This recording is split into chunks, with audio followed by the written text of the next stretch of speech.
अस्सलाम वालेकुम नाजरीन, उम्मीद है आपको हमारी वीडियोस पसंद आती होंगी। बर वक्त वीडियोस देखने के लिए सब्सक्रिप्शन के बटन को प्रेस करें और बेल आइकन को दबाना मत भूलें। आइए चलते हैं अपने बकिया हिस्से की तरफ। रीटा जुलेन ने गुस्सीले लहजे में कहा, बता तो रही हूँ कि इसे खुद मालूम था कि इनकी निगरानी रेड सैटेलाइट से हो रही है। और अगर तुम ये सोच रही हो कि रेड सैटेलाइट के बारे में ब्लैक जीरो को मालूमात हासिल नहीं है तो तुम अहमको की जन्नत में रहती हो। वो न सिर्फ साइंसदान है बल्कि जदीद तरीन इजादात से भी वाकिफ रहता है। मेरी इससे बात ज़रूर हुई है। इसने मुझसे पूछा कि डॉक्टर शेफर्ड कहाँ है, चीफ सेक्रेटरी सर जैकब और रॉजर कहाँ हैं। लेकिन मैंने इसे सिर्फ इतना कहा कि तीनों अंडरग्राउंड हो गए हैं और बस। हालांकि मुझे मालूम है कि तीनों इस वक्त कहाँ हैं। मैडम खलीफा ने तेज़ लहजे में बोलते हुए कहा। इसका मतलब है कि अब मुझे खुलकर सामने आना पड़ेगा, रीटा ने कहा। अगर तुम मेरी बात मानो तो तुम्हारे और एक्रीमिया के मुफाद में तुम्हें एक मशवरा दे सकती हूँ, मैडम ने कहा। कैसा मशवरा, रीटा ने पूछा। ब्लैक जीरो की फितरत को मैं जानती हूँ। इसे ना तुमसे कोई दिलचस्पी होगी और ना चीफ सेक्रेटरी सर जैकब और रॉजर से। इसे असल दिलचस्पी इस फार्मूले से होगी जो डॉक्टर शेफर्ड के पास है। इसे खसूसी तौर पर वक्ती तौर पर अंडरग्राउंड किया गया है। ब्लैक जीरो की आदत है कि वो सिर्फ अपने टारगेट पर नजर रखता है, इसलिए वो हर सूरत में डॉक्टर शेफर्ड को तलाश करके इससे फार्मूला हासिल कर लेगा, मैडम ने कहा। ठीक है, मैं इस बारे में सोचूंगी, रीटा ने कहा और रिसीवर रख दिया। मैं खुद कैसे चीफ सेक्रेटरी को कहूँ कि पाकिस्तानी लीडर और उसके साथियों को हलाक करना मेरे बस से बाहिर है। नहीं, मैं इनका पीछा नहीं छोड़ सकती। इन्होंने डीएस हेडक्वार्टर के साथ साथ बेस कैंप भी तबाह किया है और क्रीमिया के बेशुमार बेगुनाह इंसानों को हलाक किया है। इनके खून का हिसाब इन लोगों को देना पड़ेगा, हर सूरत में देना होगा, रीटा ने बुड़बुड़ाते हुए कहा। और फिर कुछ देर सोचने के बाद इसने रिसीवर उठाया और एक नंबर प्रेस करने शुरू कर दिए। PA to chief secretary. राब्ता होते ही एक नस्वानी आवाज सुनाई दी। रीटा बोल रही हूँ, चीफ सेक्रेटरी साहब से बात कराओ, रीटा ने कहा। यस मैडम, होल्ड करें, दूसरी तरफ से कहा गया। हेलो, चंद लम्हों बाद चीफ सेक्रेटरी साहब की बावक्कार आवाज सुनाई दी। रीटा बोल रही हूँ जनाब, रीटा ने मौतबाना लहजे में कहा। यस, कॉल क्यों की है, दूसरी तरफ से की तरह बावक्कार लहजे में कहा गया। सर, डॉक्टर शेफर्ड के बारे में मालूम करने के लिए पाकिस्तानी एजेंट और इसके साथी निकल चुके हैं। मुझे शक है कि वो आप तक पहुंचने की कोशिश करेंगे ताकि आप पर दबाव डालकर आपको यरगमाल बनाकर इस बात के लिए मजबूर कर सकें कि आप डॉक्टर शेफर्ड से फार्मूला लेकर इनके हवाले कर दें। मैंने आपको इसलिए कॉल की है कि आप मोहतात रहें, रीटा ने कहा। आपका मतलब है कि अब क्रीमिया के सिक्योरिटी इदारे इस कदर बेबस हो चुके हैं कि जो चाहे मुंह उठाए आला हुकाम तक पहुंच सकता है। इस बात चीफ सेक्रेटरी के लहजे में गुस्सा नुमाया था। सर, नाराज होने की जरूरत नहीं है, मैंने आपको सिर्फ अलर्ट करने के लिए फोन किया है, रीटा ने कहा। वो ना हो तुम अब इस कदर कमजोर हो चुकी हो कि इनके खिलाफ कोई भी एक्शन लेने के बजाय उल्टा मुझे कह रही हो कि मैं मोहतात रहूं। इसका क्या मतलब हुआ? क्यों न तुम्हें मुअत्तल कर दिया जाए? चीफ सेक्रेटरी का गुस्सा मजीद बढ़ गया था। मैं तो बहरहाल इनके खिलाफ कार्रवाई करूंगी, ये तो मेरा फर्ज है जनाब, रीटा ने परेशान से लहजे में कहा, क्योंकि इसके तस्वुर में भी न था कि चीफ सेक्रेटरी इस हद तक उतर आएगा कि इसे मुअत्तल करने की ही धमकी दे दे। आइंदा मोहतात रहकर बात करना, वरना मैं तुम्हारे खिलाफ इंतहाई सख्त एक्शन भी ले सकता हूँ, दूसरी तरफ से कहा गया। यस सर, ठीक है सर, मैं आइंदा मोहतात रहूंगी सर, रीटा जुलेन ने कहा। तो दूसरी तरफ से राब्ता खत्म कर दिया गया। रीटा ने एक तवील सांस लेते हुए रिसीवर केबल पर रख दिया। इसी लम्हे दरवाजा खुला और उसका नंबर 2 जॉनसन अंदर दाखिल हुआ। आओ जॉनसन, मैं काफी देर से तुम्हारा इंतजार कर रही थी, रीटा ने अपनी आदत के मुताबिक तेज तेज लहजे में कहा। मैडम, जब आपकी कॉल मुझे मिली तो मैं रास्ते में था और ट्रैफिक जैम होने की वजह से लेट हो गया, जिसके लिए मैं आपसे माजरत चाहता हूँ, जॉनसन ने सलाम करके मेज की तरफ कुर्सी पर बैठते हुए कहा। सूरत हाल ये है कि ये लोग दोबारा गायब हो चुके हैं, अब इन्हें ट्रेस कैसे किया जाए, रीटा ने पूछा। मैडम, इन्हें ट्रेस करना कोई बड़ा मसला नहीं है। इन्होंने हर सूरत में फार्मूला वापस हासिल करना है और फार्मूला डॉक्टर शेफर्ड के पास है, जिसे चीफ सेक्रेटरी ने खुसूसी तौर पर फार्मूले समेत किसी नामालूम जगह पर छुपा रखा है। और ये बात वो लोग भी जानते होंगे कि इनके लिए टारगेट बहरहाल चीफ सेक्रेटरी ही होंगे, ताकि इनसे डॉक्टर शेफर्ड के बारे में पूछ सके और फिर वहां से फार्मूला वापस हासिल करें, जॉनसन ने कहा। तो तुम्हारे कहने का मतलब है कि हमें चीफ सेक्रेटरी साहब की निगरानी करनी चाहिए, रीटा ने कहा। नहीं मैडम, इसकी जरूरत नहीं है। वो लोग एक बार पहले भी चीफ सेक्रेटरी तक पहुंच चुके हैं। चीफ सेक्रेटरी इनके सामने सरेंडर हो गए थे और इन्होंने ब्लैक जीरो को बहुत सी मालूमात दी थी, इसलिए चीफ सेक्रेटरी सर जैकब को इनके लिए ओपन नहीं छोड़ा जा सकता, जॉनसन ने कहा। तो फिर क्या किया जाए, रीटा ने कहा। सर जैकब का कदोकामत हमारे ग्रुप के मेंबर होफर से मिलता है। आप होफर को चीफ सेक्रेटरी का रूप दे दे और बाकी ग्रुप इसके अमले की जगह ले ले। इस तरह ये लोग आसानी से हाथ आ सकते हैं, जॉनसन ने कहा। अहमक तो नहीं हो गए, चीफ सेक्रेटरी इंतहाई अहम तरीन और हसास तरीन ओहदे पर है, इसकी जगह दूसरा आदमी कैसे ले सकता है? इन्होंने सैकड़ों ऐसे काम करने होते हैं, ऐसी गुफ्तगू करनी होती है जो टॉप सीक्रेट होती है, रीटा ने तेज लहजे में कहा। फिर यह हो सकता है मैडम कि चीफ सेक्रेटरी साहब की रिहाइशगाह की निगरानी की जाए, वो इसी रिहाइशगाह के तहखाने में मौजूद हैं।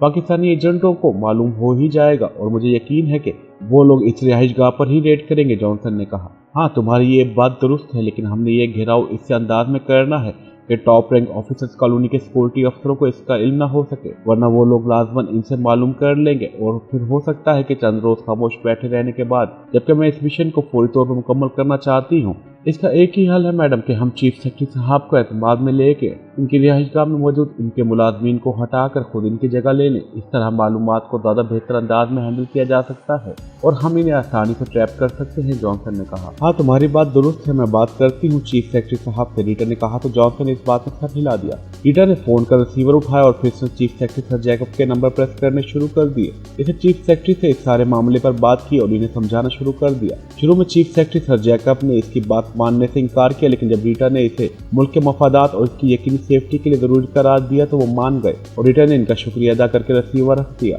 चीफ सेक्रेटरी साहब मान गए हैं, तुम होफर और दीगर को तैयार रहने का हुक्म दे दो, हम चारों वहां कार्रवाई करेंगे, रीटा ने कहा तो जॉनसन ने इस बात पर सर हिला दिया और फिर उठकर बैरूनी दरवाजे की तरफ बढ़ गया। पैलेस कॉलोनी की एक कोठी के बड़े कमरे में मैं अपने साथियों समेत मौजूद था। हम सब मकामी मेकअप में थे। पहली रिहाइशगाह से हम मकामी मेकअप करके अलग-अलग बाहर निकले थे और फिर एक मखसूस जगह पर इकट्ठे होने के बाद मैंने फॉरेन एजेंट रोनाल्ड को एक पब्लिक फोन से कॉल करके ये कोठी हासिल की थी। इसके बाद हम अलग-अलग बसों में सवार होकर इस कॉलोनी में पहुंचे थे। इस कोठी में कार के साथ साथ हमारे मतलब का असला, मेकअप का सामान वगैरह सब कुछ मौजूद था। हमने यहाँ पहुंचकर एक बार फिर मेकअप तब्दील कर लिए थे और इसके साथ ही हमने अपने लिबास भी तब्दील कर लिए थे ताकि रेड सैटेलाइट में अगर हमारे लिबास की तफसील फीड की गई हो तो वो इसकी वजह से चेक ना हो जाएं। अब इस चीफ सेक्रेटरी को ट्रेस करना पड़ेगा, इसी से मालूमात हासिल हो सकती है कि डॉक्टर शेफर्ड कहाँ है, मैंने कहा। तो फिर मालूम करो कि इस वक्त चीफ सेक्रेटरी कहाँ मौजूद है, अभी वहाँ पहुंचकर इसकी गर्दन नापते हैं, तनवीर ने कहा तो मैंने इस बात में सर हिलाते हुए फोन का रिसीवर उठाया। Enquiry please. राब्ता कायम होते ही दूसरी तरफ से एक नस्वानी आवाज सुनाई दी। टॉप रैंक कॉलोनी के सिक्योरिटी ऑफिस का नंबर दें। मैंने कहा तो मेरे साथ ही बेख्तियार चौंक पड़े। शायद वो समझ रहे थे कि मैं चीफ सेक्रेटरी के ऑफिस का नंबर मालूम करूंगा, लेकिन मैंने दूसरी जगह का नंबर पूछा था और दूसरी तरफ से नंबर बता दिया गया था। मैंने क्रेडल दबाया और फिर टून आने पर मैंने इंक्वायरी ऑपरेटर का बताया हुआ नंबर प्रेस करना शुरू कर दिया। यह security office top rank colony. राब्ता होते ही एक मर्दाना आवाज सुनाई दी।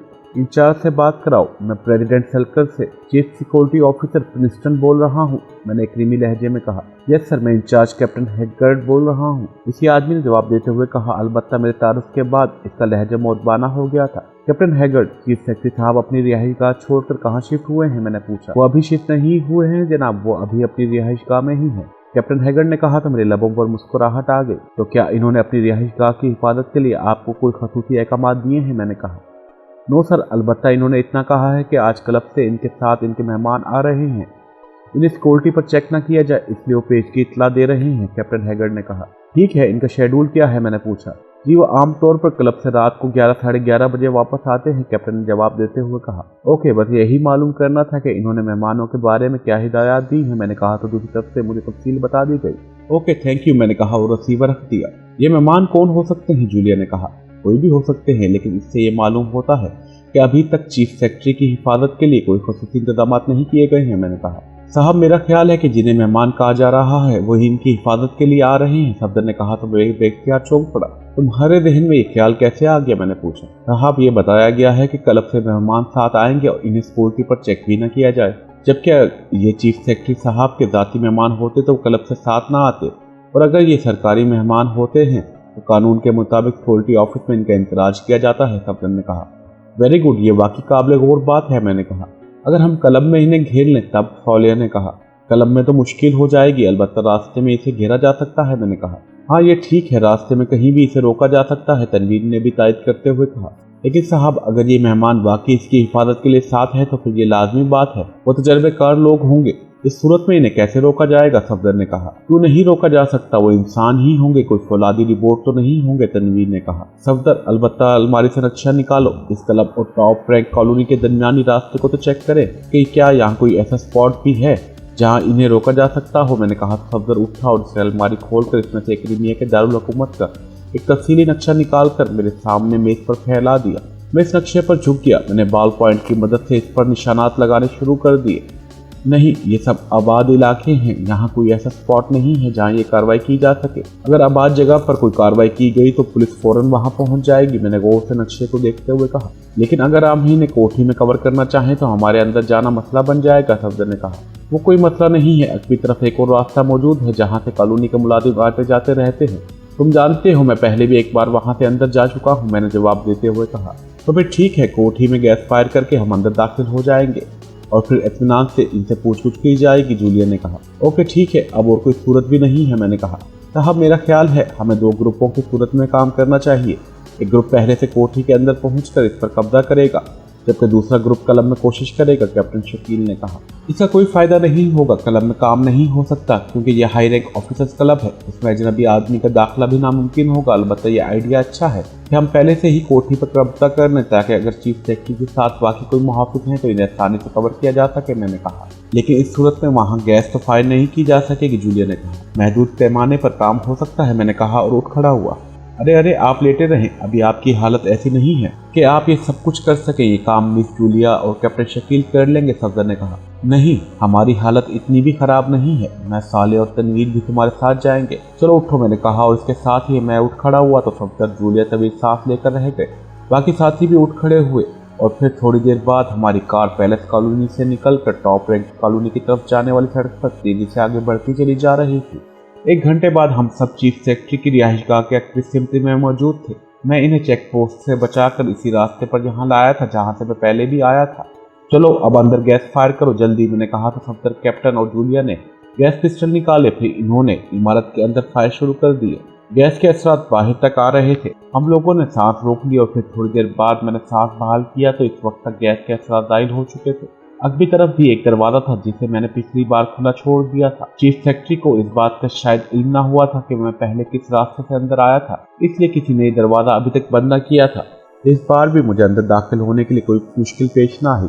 हम सब तेजी से अंदर दाखिल हुए और फिर ये देखकर हैरान रह गए कि वहाँ कई मुसल्लह अफराद मौजूद थे जो जगह जगह बेहोश पड़े हुए थे। मैं और मेरे साथी इमारत के फ्रंट पर पहुंचकर रिहायशी हिस्से में दाखिल हो गए। एक जगह हमें रीटा और उसके साथी भी बेहोश पड़े दिखाई दिए, तो ये रीटा अपने साथियों के हमरा यहाँ मौजूद है, मैंने एक तवील सांस लेकर कहा। आगे बढ़कर मैंने कमरे का दरवाजा खोला जिससे करीब रीटा और उसके साथी बेहोश पड़े हुए थे। अंदर झांकते ही मेरे लबों पर मुस्कुराहट आ गई क्योंकि इस कमरे में चीफ सेक्रेटरी मौजूद था जो एक कुर्सी के पास गिरा हुआ था। करीब ही शराब का गिलास उल्टा पड़ा हुआ था, शायद चीफ सेक्रेटरी अंदर बैठा शराब पी रहा था। सिवाय जूलिया के तुम बाहर जाकर सबको खत्म कर दो, मैं इससे बात करता हूँ, मैंने कहा तो जूलिया वहां रुक गई जबकि बाकी सब मुड़कर कमरे से निकलते चले गए। तुम रुको, मैं इसे कुर्सी पर बिठाती हूँ, इसे बांध भी देती हूँ, जूलिया ने कहा तो मैंने इस बात में सर हिला दिया। जूलिया ने आगे बढ़कर चीफ सेक्रेटरी सर जैकब को उठाया और वापस इसी कुर्सी पर बिठा दिया जिससे वो लौटकर गिरा था। इसको बिठाने के बाद जूलिया ने मौजूद पीछे बैठ के चादर खींची, इसकी पट्टियां फाड़कर इन्हें मोड़कर रस्सियों की तरह बल देने लगी। फिर इसने इन पट्टियों की रस्सियों से चीफ सेक्रेटरी को कुर्सी पर मजबूती से बांधना शुरू कर दिया। इसे होश में लाओ, मैंने कहा तो जूलिया ने इस बात में सर हिलाया। सर जैकब की कुर्सी अक में आई। इसने सर जैकब का नाक और मुंह दोनों हाथों से बंद कर दिया। जब सर जैकब के जिस्म में हरकत आई, उसका जिस्म हिलना डुलना शुरू हुआ तो जूलिया पीछे हट गई। सर जैकब ने कराहते हुए आंखें खोली, फिर जैसे ही इसका शऊर जागा इसने बेख्तियार उठने की कोशिश की, लेकिन जाहिर है रस्सियों में जकड़े होने की वजह से वो खड़ा तो क्या हुआ, वो पूरी तरह हरकत भी न कर सका। कौन हो तुम? सर जैकब ने बुरी तरह से बौखलाए हुए लहजे में कहा। वही जिसे एक बार पहले भी तुम मिल चुके हैं, मैंने मुस्कुराते हुए कहा। मैं उसके सामने कुर्सी रखकर बैठ गया था। तुम जिंदा हो, लेकिन वो रीटा जूलियन, सर जैकब ने बुरी तरह बौखलाए हुए लहजे में कहा। मैंने बाहर मौजूद तुम्हारे तमाम साथियों को हलाक कर दिया है, इनमें रीटा और उसके साथी भी शामिल हैं। मुझे डॉक्टर शेफर्ड चाहिए, बोलो कहाँ है वो, मैंने सर्द लहजे में कहा। Doctor shepherd? कौन डॉक्टर शेफर्ड? जैकब ने कहा तो मैं हंस पड़ा। मैं तो चाहता था कि तुम पर तशद्दुद किए बगैर मेरा काम हो जाए, लेकिन लगता है तुम ऐसे नहीं बताओगे, मैंने स्पॉट लहजे में कहा। इसके साथ ही मैंने जेब से एक तेज धार खंजर निकाल लिया। खंजर देखकर सर जैकब का रंग उड़ गया। तुम बूढ़े आदमी हो और तुम चीफ सेक्रेटरी के ओहदे पर हो, तुम पर तशद्दुद करना अच्छी बात तो नहीं है, लेकिन डॉक्टर शेफर्ड के बारे में तुम ही मुझे बता सकते हो कि वो कहाँ है, इसलिए मजबूरी है, मैंने सर्द लहजे में कहा। उसके साथ ही मेरे खंजर वाला हाथ हरकत में आया और कमरा यकलख उसकी तेज और इंतहाई दर्दनाक चीख से गूंज उठा।